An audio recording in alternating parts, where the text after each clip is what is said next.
What if everything we have been taught about morality and spirituality is not the ultimate truth, but a carefully constructed system of control? Since ancient times, religion has played a fundamental role in shaping human behavior, dictating what is right and wrong, what is allowed and forbidden, and what leads to salvation or damnation. But beneath the surface of these moral codes lies a deeper truth, one that has been obscured by centuries of dogma. The ancient Sumerian texts and Mesopotamian tablets tell a different story, one that challenges the foundations of mainstream religious narratives and offers a pathway to true freedom. The study of the Anunnaki is not just about exploring an ancient myth. It is a tool for liberation, a way to reclaim our understanding of existence beyond the constraints imposed by religious institutions. From an early age, we are conditioned to see the world through the lens of religious morality. This conditioning is so deeply ingrained that we often do not question the beliefs we hold or the reasons behind them. Religion shapes societal norms, influencing everything from our personal ambitions to our sense of guilt and self-worth. It sets boundaries on what is deemed acceptable and unacceptable, defining our relationship with success, pleasure, and personal fulfillment. It establishes a framework where obedience is equated with virtue, and questioning is seen as rebellion. But what if morality, as we know it, is not an absolute truth, but a construct designed to serve a purpose? What if the rules we follow are not meant to free us, but to keep us bound within an invisible system of control?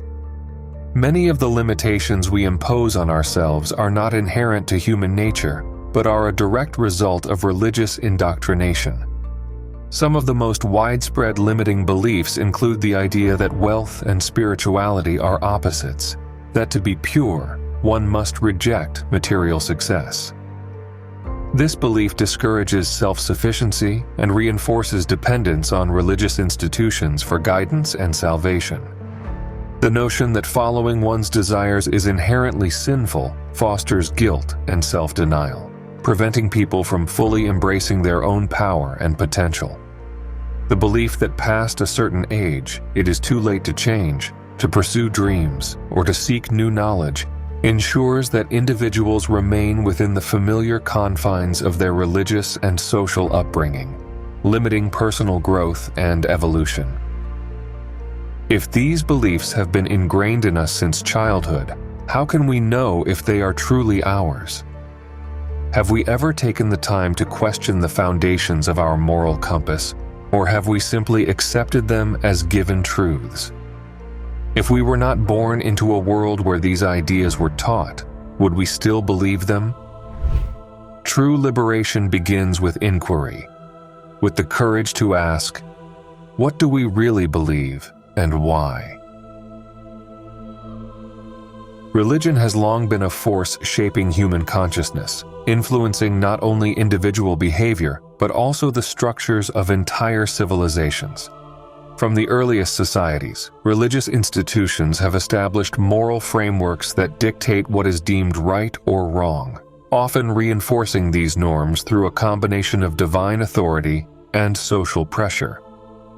The origins of moral control through religion can be traced back to ancient Mesopotamia, where city-states were governed under the belief that kings ruled by divine mandate. These early societies integrated spiritual principles into their legal and social systems, ensuring that obedience to the gods was indistinguishable from obedience to rulers. The earliest recorded legal codes reflect this fusion of religion and governance. The Code of Ur-Nammu, the oldest known set of laws, was established in Sumer under the rule of Ur-Nammu and later expanded by his son, Shulgi, who was chosen by the moon god Nanasin to bring divine law to the people of Ur. Similarly, Hammurabi of Babylon was believed to have been appointed by Marduk to establish justice on earth, reinforcing the idea that laws were not human inventions, but divine mandates. This belief in the divine origin of law ensured deep reverence for legal structures, not because of the laws themselves, but because they were considered sacred revelations granted to kings by the gods.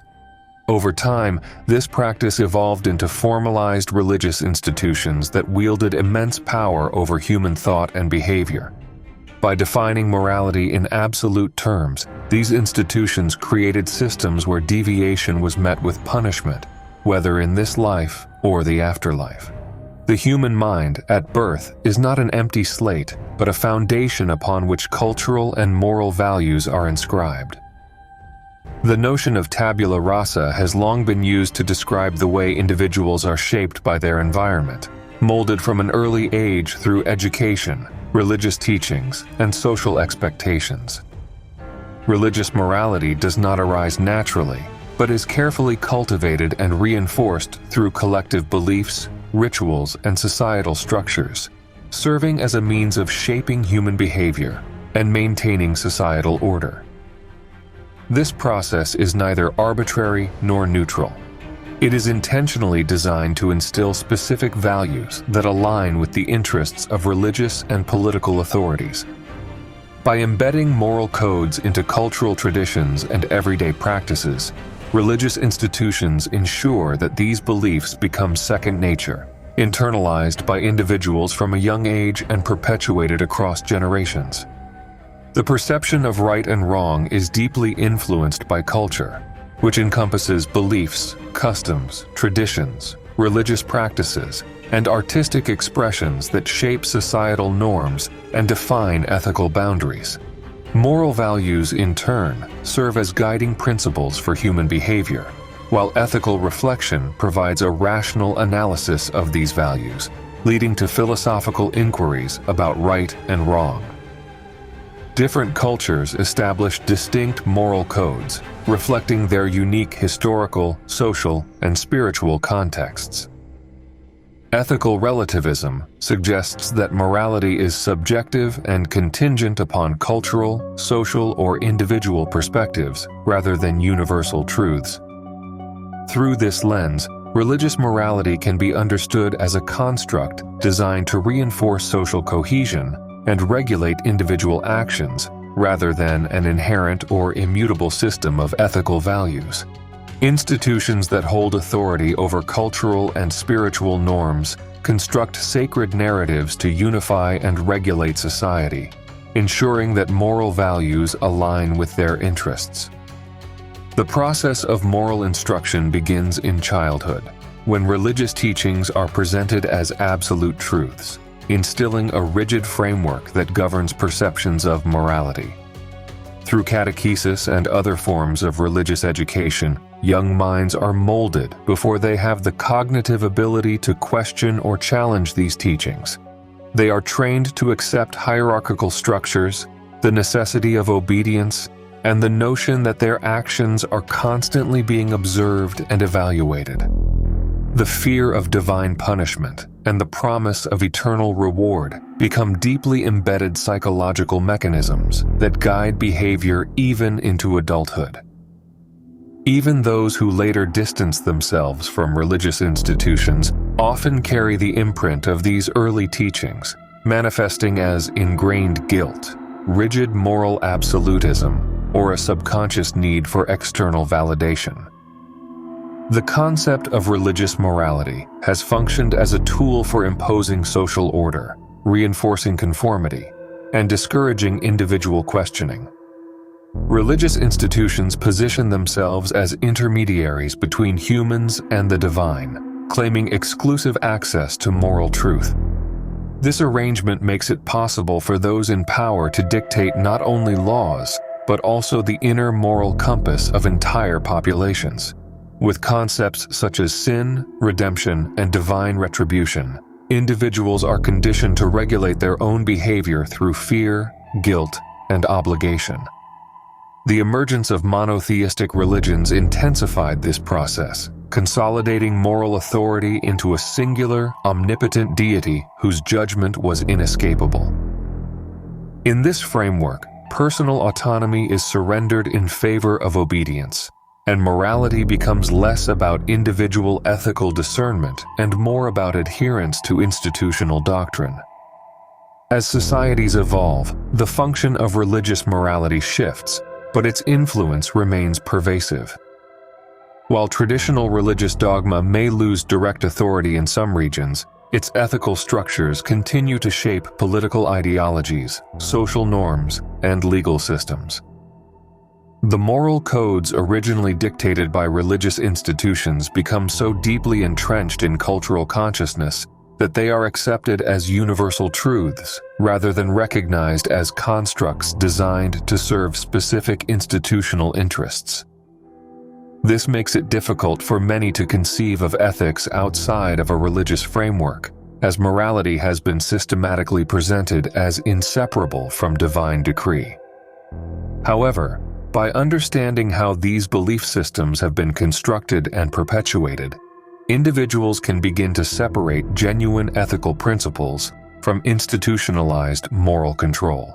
This awareness allows for a reclamation of personal autonomy, encouraging critical thought, self-guided moral reasoning, and a freer, more conscious approach to human ethics.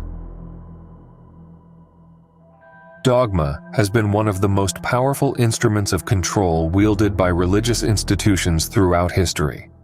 By establishing absolute truths that cannot be questioned, religious authorities create a rigid framework in which individuals are compelled to conform or face dire consequences, whether in this life or the next. At the core of this system is the concept of sin, a mechanism that ensures compliance by instilling guilt and fear. Sin is presented as an inherent flaw in human nature, something that must be constantly atoned for through obedience, self-denial, and devotion to religious institutions. This manufactured moral debt keeps individuals in a perpetual state of self-surveillance, where their thoughts and actions are filtered through the lens of religious expectation. By defining morality in terms of sin, religious dogma forces individuals to seek external validation for their worthiness, making them dependent on the institution for redemption and moral direction. Closely tied to the idea of sin is the notion that suffering is a necessary path to salvation. Religious dogma frequently portrays hardship, sacrifice, and self-inflicted deprivation as virtuous, reinforcing the belief that enduring pain is a sign of spiritual strength. This ideology is not merely a moral teaching, but a strategy for submission, one that discourages individuals from challenging authority or striving for personal empowerment. By glorifying suffering, institutions discourage dissent and promote passivity, ensuring that followers remain within the prescribed order. The promise of salvation, often deferred to an afterlife, becomes a justification for present suffering, convincing individuals to accept injustice, inequality, and personal hardship with the expectation of divine reward. This cycle of submission is deeply ingrained in many religious traditions, where figures of martyrdom and sacrifice are upheld as the ultimate examples of faith and virtue. This system exploits the human capacity for hope, redirecting the natural impulse for self-improvement into a promise of future redemption rather than immediate change. Dogma also plays a crucial role in redefining the concepts of good and evil to serve institutional interests. By establishing moral absolutes that align with their own authority, religious institutions position themselves as the sole arbiters of righteousness. Actions that reinforce institutional power are framed as virtuous, while those that threaten its control are condemned as evil. This manipulation of morality allows institutions to dictate human behavior in ways that benefit their own agendas.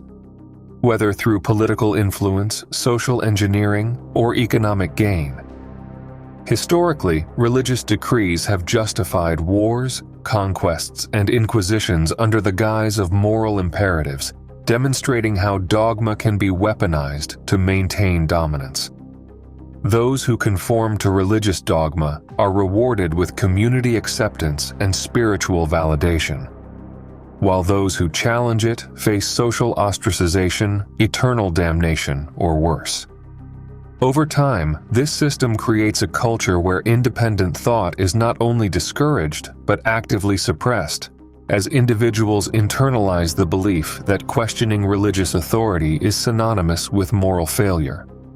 Furthermore, religious dogma does not merely impose rules, it constructs an entire psychological framework that shapes identity and self-perception. By instilling the idea that moral worth is contingent on adherence to religious law, institutions create an artificial dependence on spiritual authorities. This system fosters a cycle of internalized oppression, where individuals police their own thoughts and behaviors to avoid condemnation.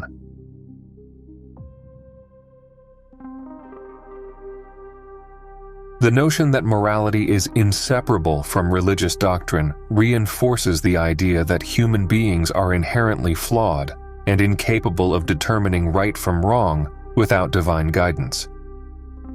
This undermines personal autonomy and critical thinking, ensuring that religious institutions retain their influence over both the individual and society at large. This also extends to the manipulation of familial and social structures, where obedience is encouraged through generational indoctrination, reinforcing traditional hierarchies that serve institutional control. The perception of morality, rather than being an innate and universal truth, is deeply shaped by cultural and religious narratives. These narratives vary across societies, demonstrating that what is deemed moral in one context may be considered immoral in another.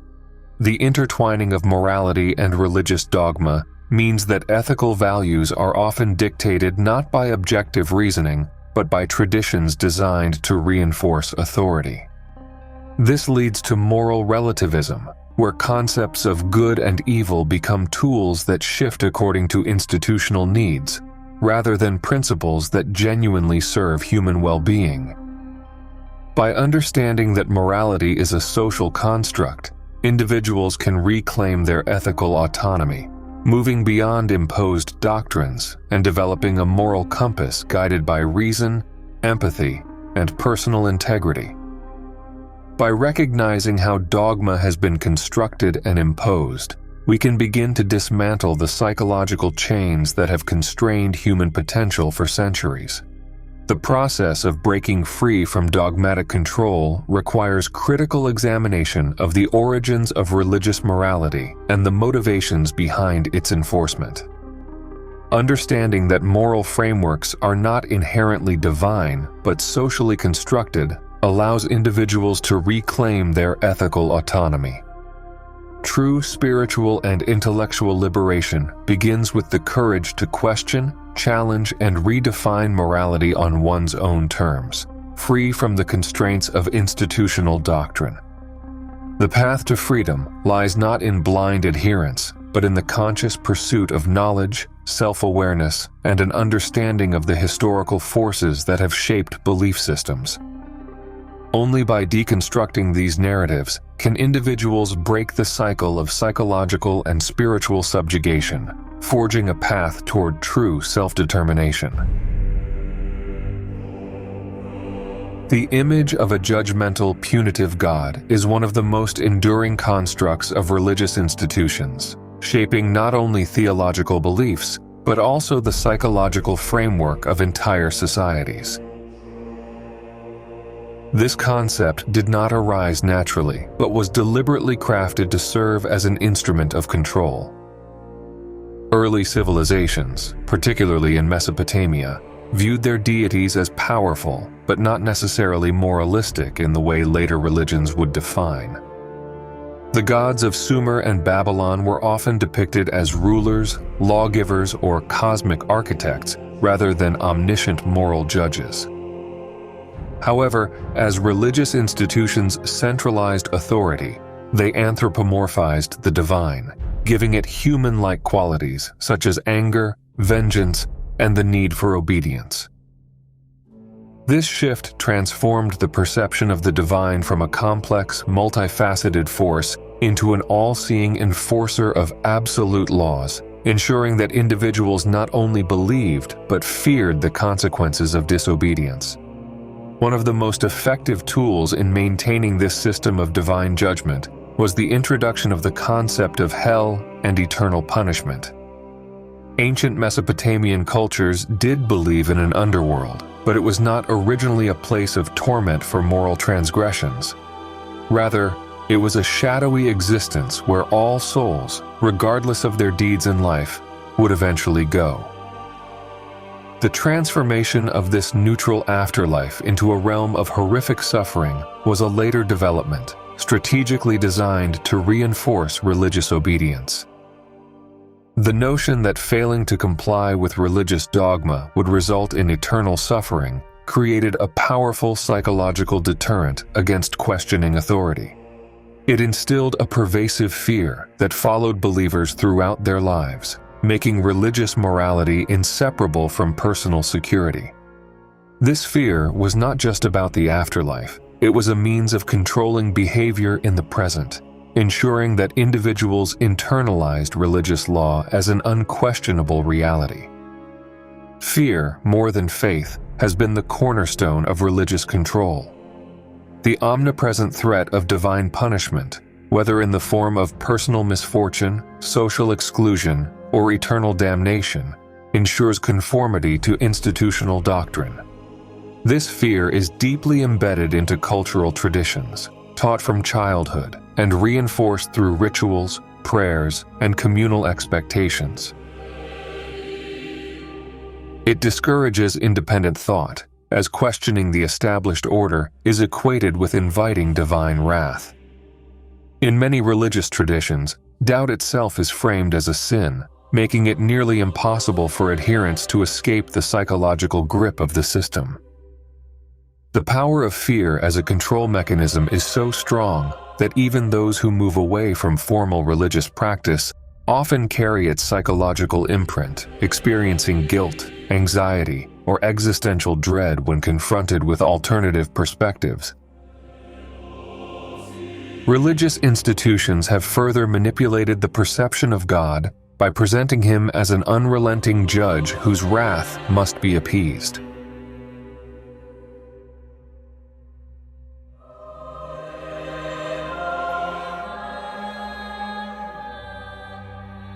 This image fosters a culture of guilt and self-condemnation, making individuals feel perpetually unworthy and in need of redemption.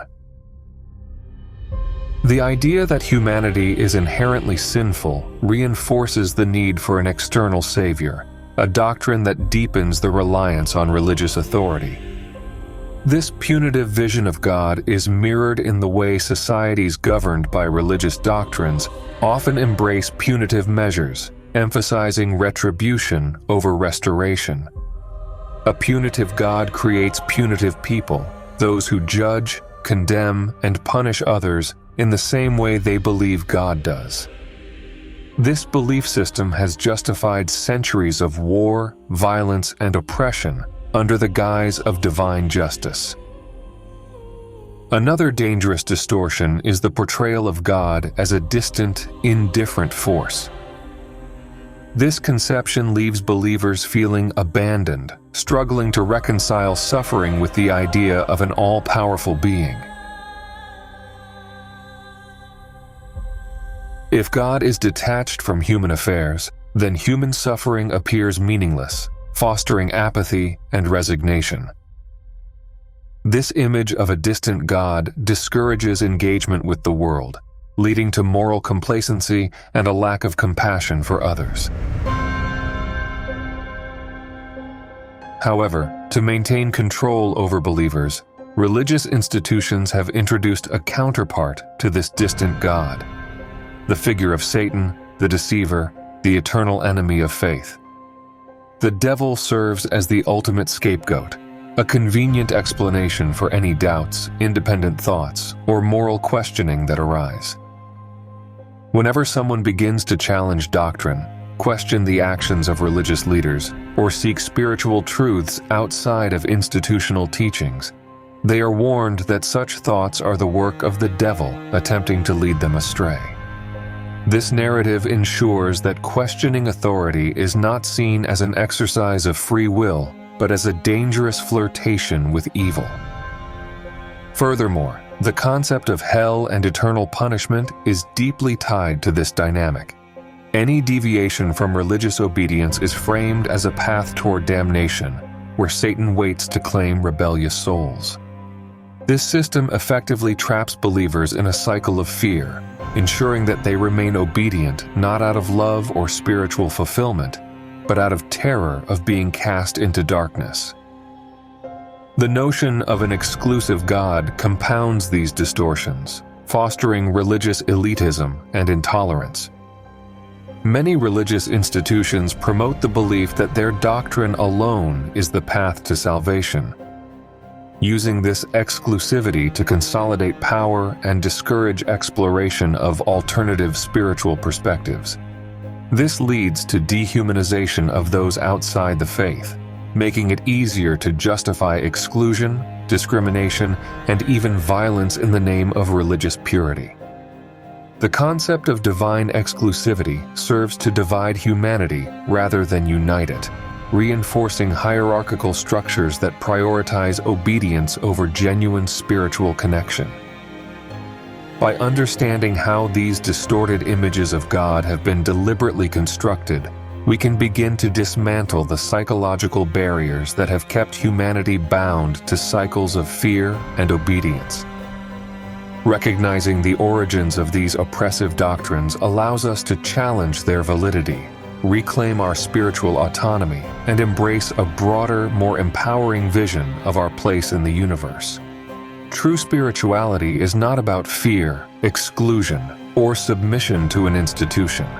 It is about inner growth, self-discovery, and the pursuit of a higher truth beyond dogma and control. Only by breaking free from these manipulative constructs can we begin to experience a more authentic and liberating spiritual journey. Religion has never existed in isolation from power and politics. Throughout history, religious institutions have aligned themselves with ruling authorities, using morality as a tool to shape societal structures and reinforce hierarchical control. The intertwining of religious morality with political power is not accidental. It is a calculated strategy that has allowed religious leaders to influence governance and justify policies that serve institutional interests. By positioning religious laws as divine mandates, rulers and clergy have ensured that obedience to the state is equated with obedience to the divine. This fusion of faith and authority creates a population that is more easily controlled, as questioning political rule becomes synonymous with questioning sacred law. Those who dissent are not only seen as political rebels, but also as heretics, threatening both earthly order and spiritual salvation. One of the most devastating consequences of this fusion has been the justification of wars, conquest, and persecution in the name of religious belief. From ancient times to modern history, countless conflicts have been framed as battles between righteousness and evil, allowing institutions to rally mass support for their political and territorial ambitions. Religious narratives have provided a moral pretext for violence, portraying invasions, colonization, and forced conversions as divine missions rather than acts of domination. This pattern is evident across cultures and eras, from the expansionist campaigns of early Islamic caliphates to the European conquests of the Americas, where indigenous populations were subjugated under the banner of religious salvation. The rhetoric of holy war has continuously served as a means to justify atrocities while maintaining the moral high ground in the eyes of believers. Historical events such as the Crusades, the Inquisition, and the close alliances between church and state illustrate how religious institutions have actively participated in and benefited from systems of oppression. The Crusades, framed as divine missions to reclaim sacred lands, were in reality political and economic endeavors that granted the Church vast influence over European monarchies and the redistribution of conquered wealth. The Inquisition, while publicly presented as a means to preserve religious purity, functioned as a tool for silencing dissent, consolidating power, and eliminating political rivals under the guise of spiritual authority. Even in more recent history, the alignment of religious institutions with state powers has reinforced oppressive structures, such as the Church's role in justifying colonial rule, supporting totalitarian regimes, or opposing social progress that threatens institutional dominance. Modern examples further demonstrate the strategic use of religion in politics. In certain nations, religious institutions have closely aligned with political authorities, legitimizing government policies and reinforcing nationalist ideologies. In some cases, religious leaders have justified military actions and political decisions as necessary defenses against external moral corruption, rallying believers behind ideological warfare. In other regions, a blend of religious fundamentalism and governance has been used to frame policies as divine imperatives, influencing debates on social issues and reinforcing societal divisions.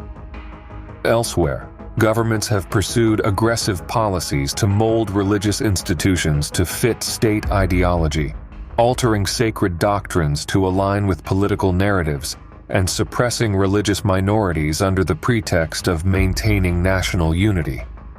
Even in my country, Brazil, one politician used religion to impose a hierarchical order. He had a slogan, "Brazil above everything, God above everyone." This made many religious followers believe that Jair Bolsonaro, former president of Brazil, was a kind of messiah.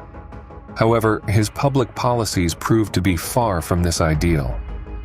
These instances illustrate how religion continues to serve as a powerful instrument for consolidating political control and shaping societal norms to benefit those in power. This pattern is not new, but it continues to evolve in increasingly sophisticated ways. The Roman philosopher Seneca, a prominent Stoic thinker who authored Letters from a Stoic, once observed, "Religion is regarded by the common people as true, by the wise as false, and by rulers as useful." Seneca believed that much of human activity is trivial unless guided by deliberate reflection, and he emphasized the importance of using reason to overcome desires, fears, and external influences. His statement about religion reflects a deep understanding of its role in shaping societal structures, not as a means of spiritual enlightenment, but as a tool leveraged by those in power. Religion, once a foundation for community values and spiritual growth, is now frequently repurposed as a tool to sway public opinion, justify policies, and fortify the influence of ruling powers. The illusion of divine legitimacy offers political figures an unassailable shield, making their authority appear unquestionable and their decisions morally justified. Through mass communication, propaganda, and the reinforcement of traditionalist narratives, political leaders leverage religious faith to manufacture consent, ensuring that dissenters are viewed not only as political opponents, but as enemies of the sacred order itself. This dangerous conflation of faith and governance leaves little room for objective discourse, as questioning the system is framed as an attack on deeply held spiritual convictions. The manipulation of faith for political ends has created a cycle in which religious morality is molded to fit the interests of those in power, rather than serving as an authentic guide for human ethics. This dynamic has made it difficult for individuals to separate genuine spirituality from the institutional frameworks that have co-opted it for control. The ancient Mesopotamian texts provide an alternative perspective on the relationship between divine beings and rulers. Unlike later monotheistic traditions that centralized religious authority, the Sumerian and Babylonian narratives depict gods who interacted with humanity in complex ways, often driven by their own motives rather than rigid moral judgments. Understanding the historical use of religion as a tool of power allows us to critically examine modern institutions and their continued influence over politics. By questioning the alignment between religious morality and political agendas, we can begin to separate faith from institutional control, reclaiming spirituality as a personal and liberating experience rather than a mechanism of subjugation. The more we uncover the historical realities of religious manipulation, the more we empower ourselves to break free from narratives designed to keep us in submission, allowing for a future where belief is a path to enlightenment rather than a justification for oppression. One of the most deeply ingrained misconceptions promoted by religious institutions is the idea that spirituality and material wealth are inherently opposed.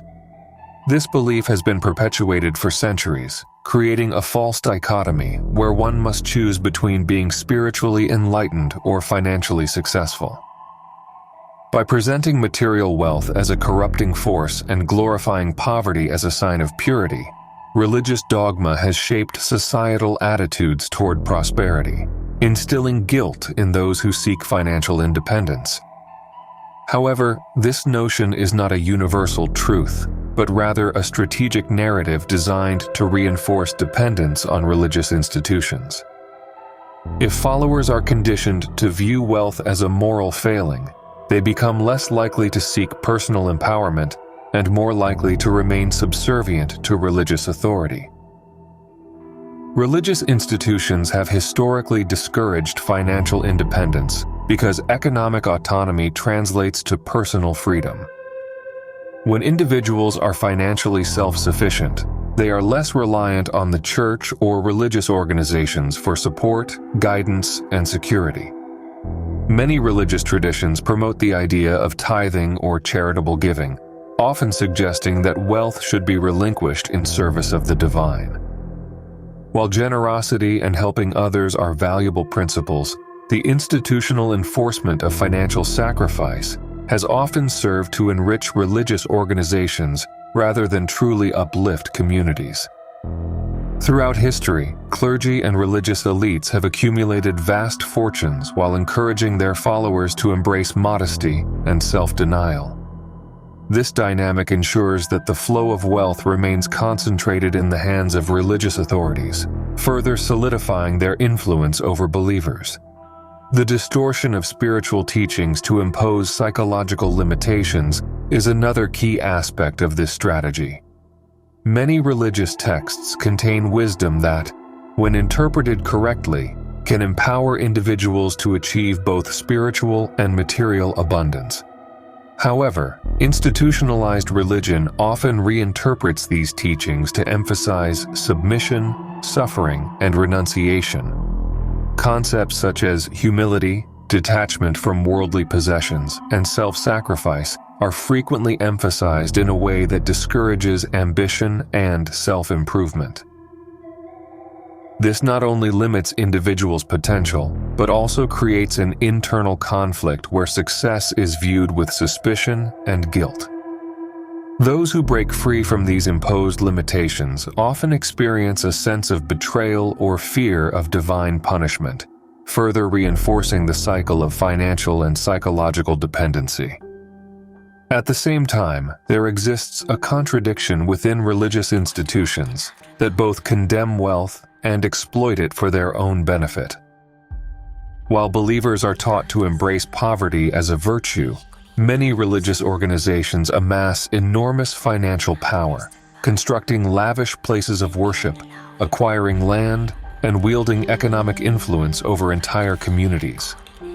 This selective application of financial ethics exposes the underlying hypocrisy in the message that material success is incompatible with spirituality. On the other hand, religious doctrine has also been weaponized to promote the prosperity gospel, an ideology that falsely claims that wealth is a divine reward for faith. This narrative distorts spiritual teachings by suggesting that financial success is a direct reflection of one's righteousness and devotion to God. It preys on the vulnerable, promising them material abundance in exchange for unwavering faith and generous financial contributions to religious institutions. However, a deeper examination of religious texts contradicts this notion. Many scriptures emphasize struggle, sacrifice, and humility as fundamental aspects of spiritual growth. For example, passages such as, "Blessed are those who are persecuted for righteousness' sake, for theirs is the kingdom of heaven. Blessed are you when others revile you and persecute you and utter all kinds of evil against you falsely on my account. Rejoice and be glad, for your reward is great in heaven, for so they persecuted the prophets who were before you." And, "Indeed, all who desire to live a godly life in Christ Jesus will be persecuted." Reinforce the idea that devotion to faith does not equate to material wealth or worldly success. Instead, religious texts often highlight the value of endurance, resilience, and inner strength in the face of adversity. The prosperity gospel, therefore, is a modern distortion that manipulates believers into seeing wealth as a divine right rather than a byproduct of practical effort and economic systems. True spiritual growth does not require self-imposed suffering or financial limitation. Rather, it involves aligning personal success with ethical and conscious living, creating a balanced existence where material and spiritual well-being coexist. Recognizing the false opposition between spirituality and prosperity allows us to reclaim our right to abundance without guilt or fear. Spiritual fulfillment does not come from deprivation, but from the ability to live freely, pursue knowledge, and cultivate both inner and outer wealth. When we detach from the limiting narratives imposed by religious institutions, we open ourselves to a broader perspective, one where success and spirituality are not enemies, but complementary forces that, when balanced, lead to a richer, more fulfilling life. The story of humanity's origins, as told by mainstream religious traditions, is a fragmented and heavily altered narrative that has been reshaped over centuries to fit theological agendas. However, long before the emergence of monotheistic religions, the ancient Sumerians inscribed their own version of creation on clay tablets, detailing a history that challenges the foundations of conventional religious belief. The portrayal of the Anunnaki as gods has been one of the most significant distortions in religious history. Over time, their identities were molded to fit the evolving religious structures that sought to centralize divine authority. In their original context, the Anunnaki were not distant, omnipotent figures, but rather beings of great power who walked among humans, influencing their development in tangible ways. Some were seen as benefactors, bestowing wisdom and technology, while others were described as rulers who imposed their will upon humanity. As religious traditions evolved, these multifaceted beings were reinterpreted through the lens of monotheism, with their attributes divided into separate figures of good and evil, order and chaos.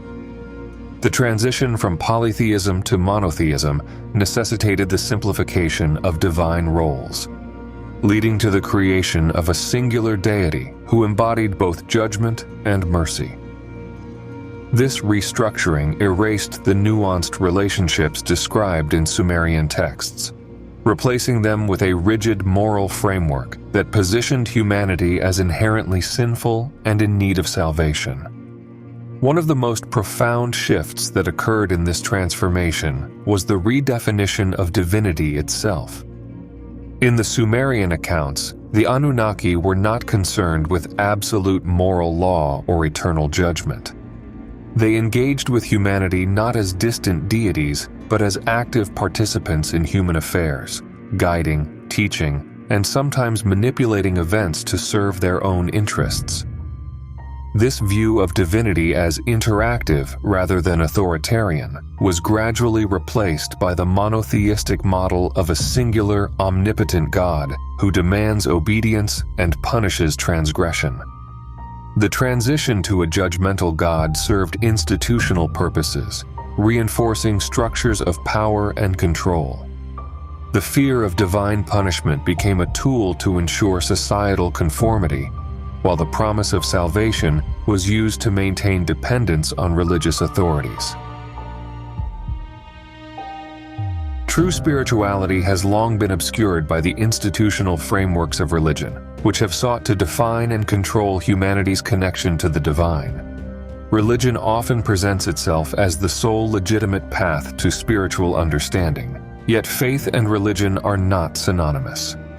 Faith is a deeply personal experience, an internal connection to something greater than oneself, while religion is an institution that imposes structure, doctrine, and rules upon that experience.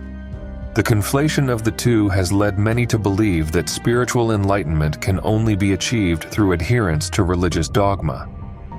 However, by questioning these imposed narratives, we uncover the possibility of a spirituality free from external control, one defined by personal exploration rather than institutional decree. The awakening to a free consciousness begins with the ability to separate spiritual truth from religious conditioning. Many beliefs instilled from childhood, ideas of sin, guilt, obedience, and judgment, are constructs designed to regulate human behavior. Detaching from these imposed structures allows individuals to experience spirituality on their own terms, without fear or limitation. This process does not necessitate rejecting all religious teachings, but rather discerning what is authentic and meaningful from what has been manipulated for control. Ancient wisdom, including teachings found in Mesopotamian texts, suggests that spirituality was once understood in a more expansive way, embracing knowledge, discovery, and direct personal experience with the divine. The path to true spirituality is not about submission, but about reclaiming the autonomy to seek answers beyond the confines of doctrine. At the core of this journey is self-knowledge, the key to true freedom. Religious institutions have often discouraged introspection that might lead to independent thinking, framing curiosity as dangerous and equating faith with unquestioning acceptance. Yet, the pursuit of self-knowledge is a powerful step toward liberation. Exploring one's own thoughts, emotions, and desires without the constraints of imposed morality fosters an understanding that resonates with one's spirit. This process requires deep reflection, a willingness to challenge conditioned beliefs, and openness to perspectives that may contradict traditional teachings.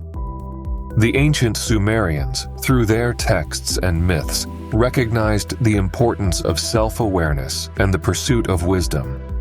Their narratives often emphasized the role of knowledge in human evolution, portraying divine beings as bearers of understanding rather than enforcers of blind faith. This suggests that the truest form of spirituality is not one of rigid belief, but of continuous learning and self-discovery. True spirituality cannot be confined to rituals, symbols, or the repetition of prayers and mantras. The search for truth begins when the mind is completely free. Free from the past, free from the burdens of tradition, and free from the limitations imposed by organized systems of belief. True spiritual living is not about following external authorities, but about cultivating deep awareness, understanding, and compassion. To be spiritual is to be free from fear, from sorrow, from the psychological prisons created by ideology and doctrine. It is only in this freedom that genuine love and intelligence can arise, unclouded by bias or attachment. Rebuilding our relationship with spirituality independently means forging a path that aligns with our own experiences, insights, and inner truths. Without the constraints of institutional religion, spirituality becomes a journey of personal empowerment rather than submission. This does not entail rejecting the divine, but redefining how we engage with it. Whether through meditation, exploration of ancient wisdom, contemplation of the cosmos, or personal experiences of transcendence, spirituality can take countless forms. The key is that it remains a personal journey, unshaped by fear, coercion, or the expectations of external authorities.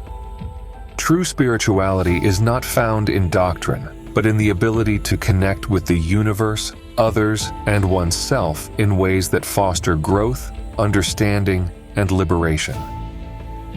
By stepping beyond religious dogma and embracing a path of free consciousness, we reclaim our ability to seek the divine in ways that are meaningful to us.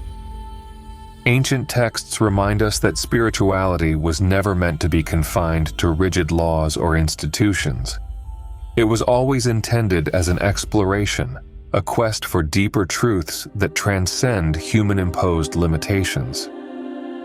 Freeing ourselves from the constraints of organized religion opens the door to a higher state of awareness, where spirituality is no longer about obedience, but about understanding, connection, and ultimate liberation.